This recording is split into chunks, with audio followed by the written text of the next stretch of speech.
It was a bitter cold afternoon in Cleveland, Ohio, on the corner of Broad Street and 17th Avenue. The wind sliced through the city streets, rattling shop signs and carrying the faint drone of car horns from blocks away. Pedestrians hurried past, their breath puffing out in little clouds, their boots crunching against the frost-dusted pavement. Clive sat slumped against a chipped brick wall, his knees pulled up to his chest. His coat was tattered, patched together with duct tape at the elbows, and he'd layered it over a stained hoodie and a threadbare sweater. At 42, he looked older, his face lined from years of hard living. His dark hair was matted under a knit cap, and his hands, stuffed into mismatched gloves, trembled slightly from the chill. Once he'd had a job at a factory, a small apartment, a life. But that was gone now, lost to layoffs, a string of bad luck, and a cough that wouldn't quit.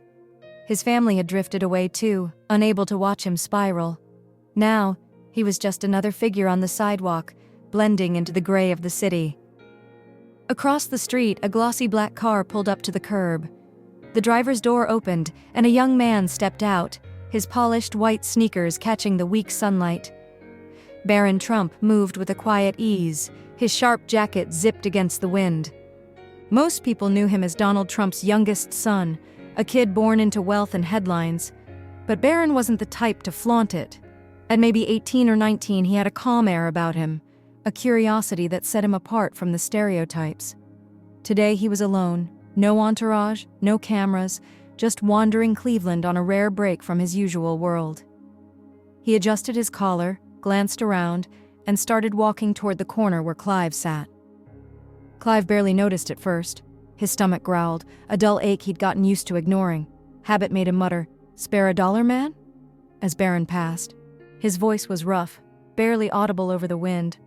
He didn't look up, expecting the usual silence or a quick shuffle of footsteps moving away. But Barron stopped. His sneakers paused right in front of Clive, and then, to Clive's surprise, the kid crouched down, bringing himself eye level. "What's your name?" Barron asked, his tone steady and genuine. Clive blinked, startled. He shifted, tugging his coat tighter. Clive?" he said, his throat dry. Nobody asked his name anymore. He was just, "Hey, you," or nothing at all. Barron nodded like it was important. "Hey, Clive, what happened? How'd you end up out here?" The question caught Clive off guard. He squinted at Barron, searching for a catch, but the kid's face was open, waiting. Clive shrugged, his shoulders stiff. "Lost my job a while back. Factory shut down. Then I got sick, couldn't keep up with rent. Things just fell apart." He stopped, surprised at how much he'd said.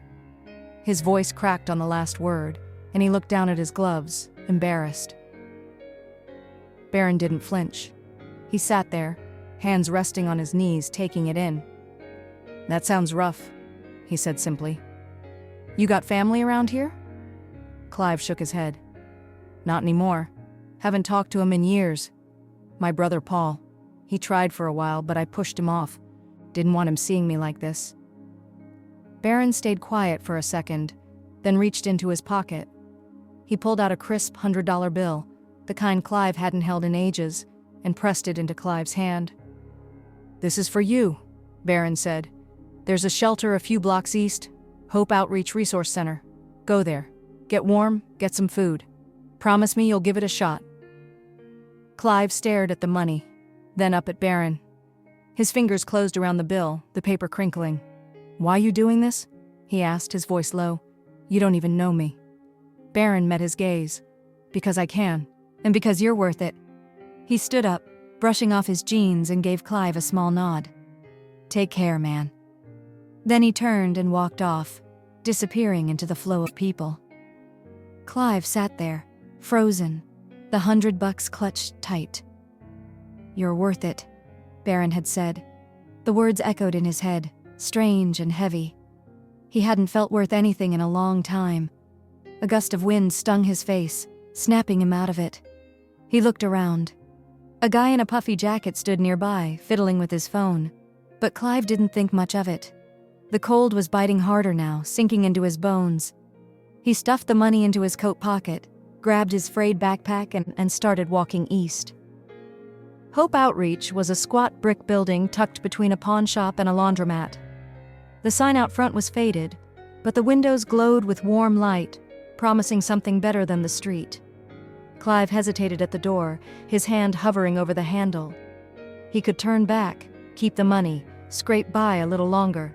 But Barron's voice nudged him forward. He pushed inside. The air smelled like coffee and bleach, a clean kind of comfort.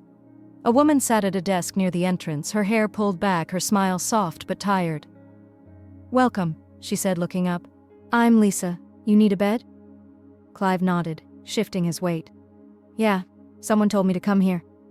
Lisa didn't pry. She slid a key across the desk. "Cot's yours. Showers are down the hall, dinner's at 6. Stick around tomorrow if you want. We've got some programs, job stuff, health stuff. Up to you." Her voice was matter-of-fact, but there was a warmth in it that made Clive relax a little. He mumbled a thanks, took the key, and shuffled to the dorm area. The cot was narrow, the blanket thin, but it was a bed. He dropped his backpack, sat down, and let out a long breath. That night, he showered for the first time in weeks, the hot water washing away layers of grime. Dinner was chicken soup and a roll, simple but filling. He ate slowly, savoring it, the $100 still safe in his pocket. Sleep came easy, the first real rest he'd had in months. Outside, the world was shifting. The guy in the puffy jacket had uploaded his video. "Trump's kid helps homeless guy," he'd called it, posting it to X with a shaky clip of Barron crouching by Clive, handing over the cash. By morning, it had thousands of views. Comments flooded in. "Didn't see that coming," one said. "This is what we need," said another. People started tagging it #Barron Effect, sharing their own stories. A woman in Texas bought coffee for a stranger. A kid in Oregon gave his old coat to a guy on the street. Donations trickled into Hope Outreach, then poured. The shelter's phone rang off the hook. Clive didn't know any of that yet. He woke up to the smell of oatmeal drifting from the kitchen. Lisa was there again, pouring coffee. "Morning," she said. "Sleep okay?" "Yeah," Clive said, surprised at how true it was. He took a bowl of oatmeal, added a spoonful of sugar, and sat at a table by the window. The food warmed him up, steadying his hands. After breakfast, Lisa waved him over. "Got a minute?" she asked. He followed her to a small office where she spread out some papers. "We've got a program here," she said. "Job training, basic stuff like warehouse work or maintenance. We can get you a doctor too, check that cough. No pressure, but it's there if you want it." Clive ran a hand over his face, thinking. He'd been running on empty so long the idea of a fresh start felt impossible. But Barron's words stuck with him. "Okay," he said finally. "I'll try." Lisa smiled. "Good, let's get you started." The next few weeks blurred together. Clive got a haircut, his shaggy mess trimmed into something neat. The shelter's donation bin gave him a pair of jeans and a flannel shirt, clean and warm. A doctor visit sorted out his cough with antibiotics and a checkup that said he wasn't as broken as he'd thought. He started the training course, learning how to stack boxes, operate a forklift, keep a schedule. It was hard, his body aching from disuse, but he kept going. Every step felt like proof he wasn't done yet. One afternoon, he was sweeping the shelter's common room, part of his chores to earn his keep. The door swung open, and a man walked in. He was in his 30s, wearing a plain jacket and boots, his face tight with nerves. Lisa glanced up from the desk, then pointed him toward Clive. The man stopped a few feet away, staring. "Clive," he said, his voice breaking. "It's me, Paul." Clive's broom clattered to the floor. Paul, his little brother. 10 years had passed since they'd last spoken, since Clive had told him to stop calling, to leave him alone. Paul looked older now, lines around his eyes, but it was him. "What are you doing here?" Clive asked, his throat tight. Paul stepped closer. "I saw the video, that kid, the Trump guy helping you. I couldn't believe it was you. I've been looking ever since it went viral, found out you were here." His eyes were red. "I'm sorry, man. I should have kept trying. I let you go, and I shouldn't have." Clive swallowed, memories crashing back. Paul bringing him food when he first lost the apartment. Paul begging him to get help, Clive shutting him out. "I didn't make it easy," he said quietly. "I was a mess. Didn't want you stuck with me." "You're my brother," Paul said. "Mess or not, I should have been there. Can we fix this? Start over?" Clive looked at him, the weight of years pressing down. Then he crossed the room and pulled Paul into a hug, tight and clumsy. Paul hugged back, and neither let go for a long minute. Lisa busied herself at the desk, giving them space, but her smile was wide. Word spread fast. The shelter staff whispered about the reunion, and someone tipped off a local reporter. The #Barron effect hashtag exploded again. People posted about helping neighbors, buying meals, fixing what was broken. In Cleveland, Clive kept pushing. He finished the training, landed a job at a warehouse on the edge of town. It wasn't glamorous, just moving boxes and clocking in, but it was his. A paycheck bought him a tiny apartment, one room with a creaky radiator, but a home. Paul started coming over Saturdays bringing pizza or just sitting on the couch talking about nothing and everything. Barron heard about it eventually, catching clips on the news. He didn't say much, just watched with a quiet grin. That one moment, $100 and a few words, had rolled into something huge. Donations kept Hope Outreach running strong. Kindness chains popped up coast to coast, people paying it forward. Clive stood on his balcony one night, a chipped mug of coffee in his hands. The city sprawled out below, lights flickering in the dark.